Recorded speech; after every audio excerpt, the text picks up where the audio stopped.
Bonsoir. Euh, nous allons voir la deuxième catégorie des figures de style. C'est ce qu'on appelle les figures d'opposition. Nous avons déjà vu les figures de rapprochement, à savoir la comparaison, la métaphore, la personnification, l'allégorie. Maintenant, nous allons voir les figures d'opposition. Il y en a deux ou trois, les plus connus, les plus célèbres. L'oxymore. C'est quoi l'oxymore? C'est une figure de style qui consiste à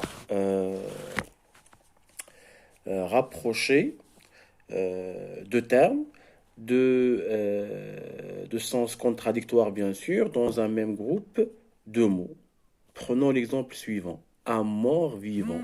Nous avons mort, c'est tout à fait le contraire de vivant.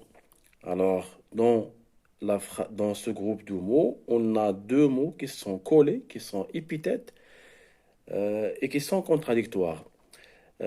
Souvent, l'effet recherché dans ce type de figure de style, c'est exprimer un certain contraste, exprimer une certaine contradiction entre les deux termes. Deuxième figure de style,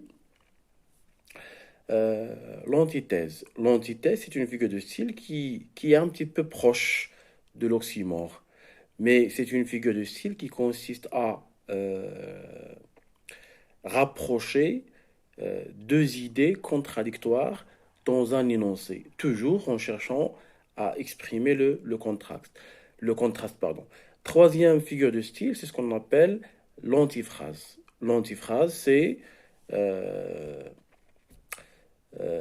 le fait de dire ou d'écrire le contraire de ce qu'on pense.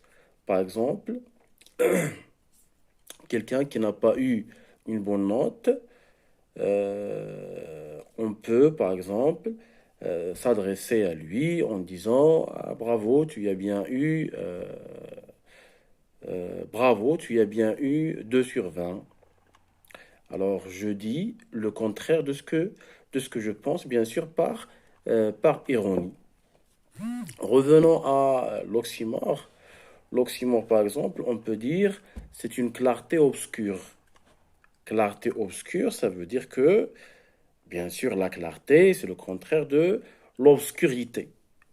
On peut dire, par exemple, c'est une boucherie héroïque.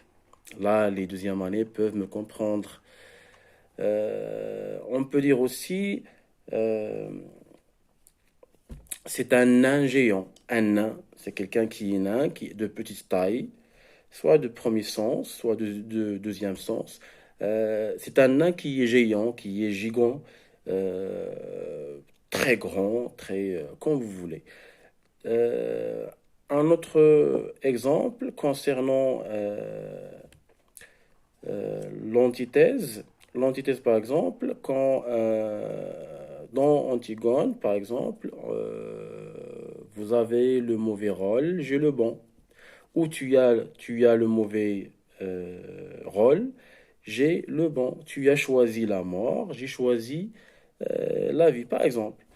Euh, tu aimes la paix, j'aime la guerre. Je cherche tout simplement des exemples qui sont un petit peu simples pour mieux me comprendre.